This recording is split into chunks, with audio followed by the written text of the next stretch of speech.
పార్వతీపురం మన్యం జిల్లా సాలూరులోని హమాలీ కార్మికులతోని ఏఐటీయూసీ సమావేశం నిర్వహించింది. జిల్లా కార్యదర్శి బలగ రాధానాయుడు మాట్లాడుతూ కార్మికులపై జరుగుతున్న శ్రమ దోపిడీని అరికట్టాలి అంటే ఐక్య పోరాటమే మార్గమన్నారు. కేంద్ర రాష్ట్ర ప్రభుత్వాలు తీసుకొచ్చిన 4 లేబర్ కోడ్స్ను రద్దు చేసే వరకు పోరాటం కొనసాగుతుందని స్పష్టం చేశారు. నిత్యావసర వస్తువుల ధరలు పెరుగుతున్నా కూలీ రేట్లు పెరగడం లేదని ఆవేదన వ్యక్తం చేశారు. హమాలీలకు కష్టానికి తగ్గ వేతనాలు అందేలా యజమానులు చర్యలు తీసుకోవాలని డిమాండ్ చేశారు. అనంతరం నూతన కార్యవర్గాన్ని ఎన్నుకున్నారు.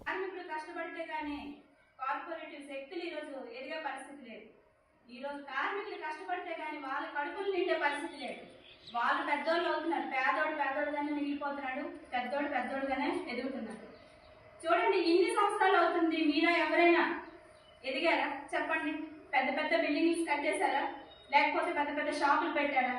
ఓనర్లుగానే ఉన్నారు, వర్కర్స్గానే ఉన్నారు. అందరూ కూడా యూనియన్కి నిబద్ధతగా ఉంటే, మీరు ఖచ్చితంగా ఒక యూనిట్గా ఉండి ఒక తల్లి పిల్లలాగా ఒక కుటుంబంలాగా మీరు అందరూ ఉన్నట్లయితే ఏ సాగుకారైనా ఏ వర్తకుడైనా ఎవరు అవ్వచ్చు, మిల్లు ఓనర్ అవ్వచ్చు, ఇండస్ట్రీ ఓనర్ అవ్వచ్చు, ఎవరు అవ్వచ్చు, మీ దగ్గర భయపడాల్సింది. ఎందుకంటే ఈరోజు మీ ఐక్యమే మీ బలం. మీకు డబ్బు లేకపోవచ్చు, మీలో ఐక్యత ఉంది, మీకు శక్తి ఉంది.